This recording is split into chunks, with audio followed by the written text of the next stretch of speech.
Hello and welcome to Matt Loves Eurovision. It's my Eurovision 2025 Top 37 countdown. It's place number 6, United Kingdom, Remember Monday, What the Hell Just Happened? Like what the hell just happened?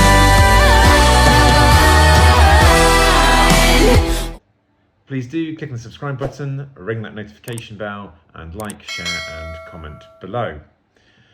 So it's just outside my top 5. It is the last of the big 5, the automatic qualifiers. My home country, 5 times winners and 16 times runners-up, United Kingdom.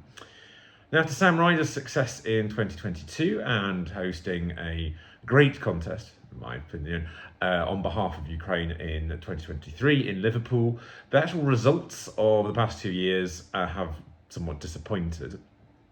Now, while well-established artist Olly Alexander was our representative last year, and he finished 18th overall, which actually, in retrospect, kind of compared with some of the results the UK has had in recent years, well, it wasn't too bad. However, while he did okay with the juries, he got famously no televote points at all, despite some really kind of innovative and impressive staging.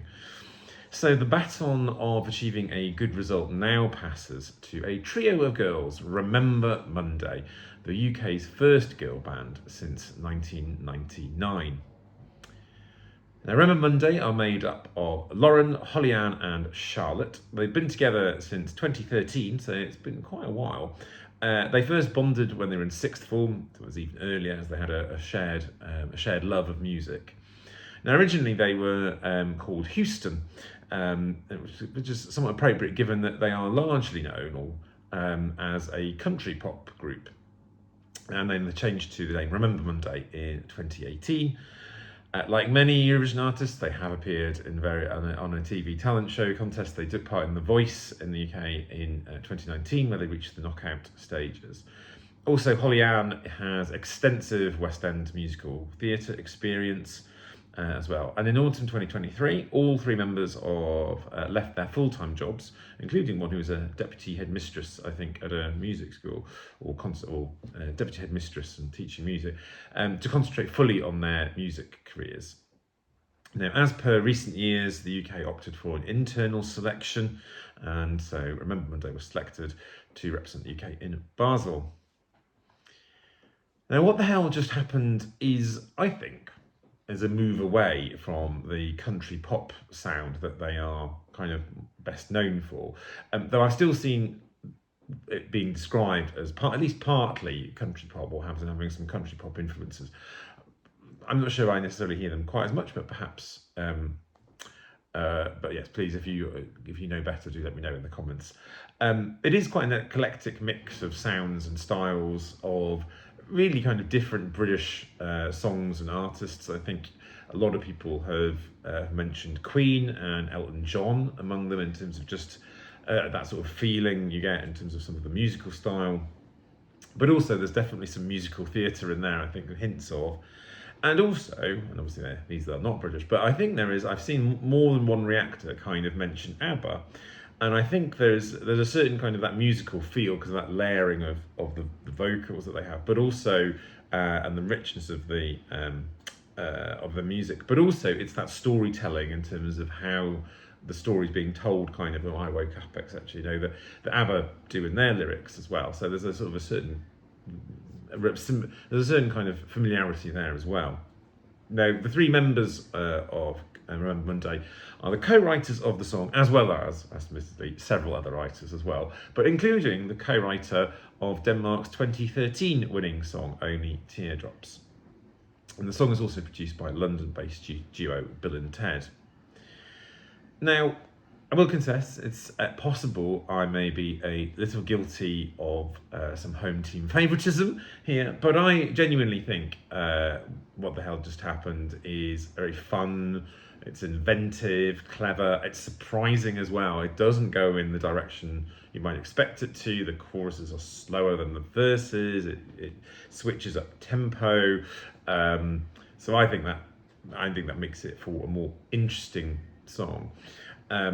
And I think, like Spaceman in 2022, I think this reflects or showcases some specifically UK musical themes and sounds and influences. And again, I'm always keen that countries kind of show themselves and their musical history and their musical what culture in the songs. And obviously with the countries which are English speaking, that's sometimes a bit harder to go, how are you distinctive? Because actually if you're from another country, you can make it more distinctive by singing in your native language. So I'm pleased to see that this, like Spaceman, feels very British in some of that sort of the styling. Above all though, it's the vocals of the three women that are absolutely amazing. The harmonies are so good, achieved almost seemingly effortlessly. I'd really recommend, and I'll put a link in the description, you take a look at their cover of Husavik, which was actually filmed in Husavik as part of the Eurovision's ALBM series. And it really showcases their vocals and their harmonies. They're very comfortable and confident on stage. I think born of, musical theatre experience as well, but the fact that they've been together so long, they've done a lot of live performing together, they know each other so well.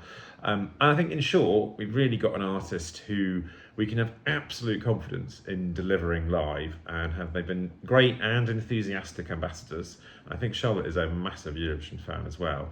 In terms of she's got a lot of knowledge of the history of Eurovision as well. They've done a lot of promotion across multiple countries, and generally engaging a lot with the contest and with other artists as well. Now, kind of responses to this have been, well, as often as with the UK entry, been quite mixed. I think critical reception and responses from often individual reactors or content creators have generally seemed pretty positive about this, and I think they appreciate the vocals, the harmonies, and also the fact that this is quite an interesting and surprising structure of the song as well. Within the wider fandom, or at the very least, if we're looking at the scoreboard app, or also to a certain extent the OGA fan poll, this has proved less popular. It's not quite in the bottom five, but it's been climbing. It has been climbing up bit by bit as people, I think, have seen their live performances and gone, they really can perform live well. But it's still very much in the lower half of that scoreboard app. I think maybe that is to be expected just because of the type of song it is. I don't think Ogene for the Netherlands, in terms of being an all-female band that are very focused on harmonies, I can't remember how well they scored in the app as well. But it is a bit, I will confess, it's a little bit disappointing to see it that low. Betting odds, obviously no betting odds on qualification because it's already in the grand final. Betting odds have this in kind of the, certainly not in the top 10, but it's in that kind of sort of mid-teens sort of location. Which is not bad, but it's not really expected to win. But at least it's not kind of round at the bottom of the betting odds. There are some betting odds as well of kind of which will be the big five country that is going to finish best. And in there, the UK's sat in the middle of the betting. France and Italy are the top two, but the UK are ahead of Germany and Spain as well. So that's not sort of a small vote of confidence to a certain extent in it. Now, none of all of this really helps determining kind of how the UK will do. I will say, though, that having seen the girls perform live, I just can't see this being ignored by the juries. If Olly was able to get 46 points and come 13th with the juries last year, Remember Monday surely have got a good chance to get maybe even top 10 with the juries. Now, as for the televote, well, that's going to be more difficult, given how many big televote songs there are going to be in the grand final this year. That will just be the case. That's just going to be the case. There's going to be far more televote songs than jury songs.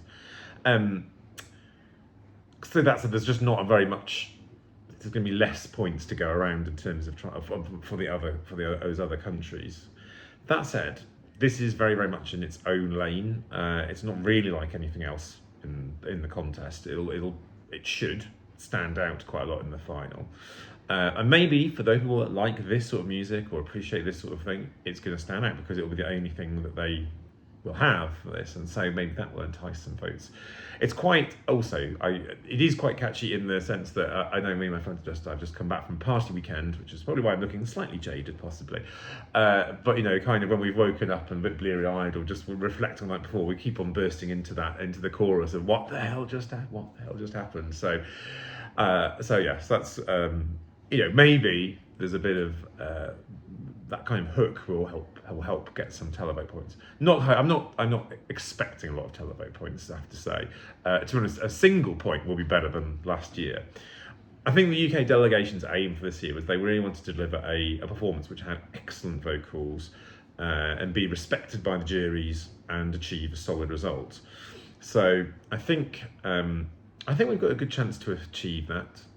So I want to wish the girls all the best and good luck, and we'll all be clutching our pearls in support of you.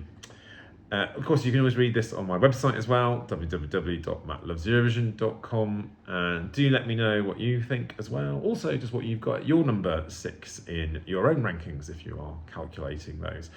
But of course, do come back very, very soon because we'll be starting the top 5. Take care for now.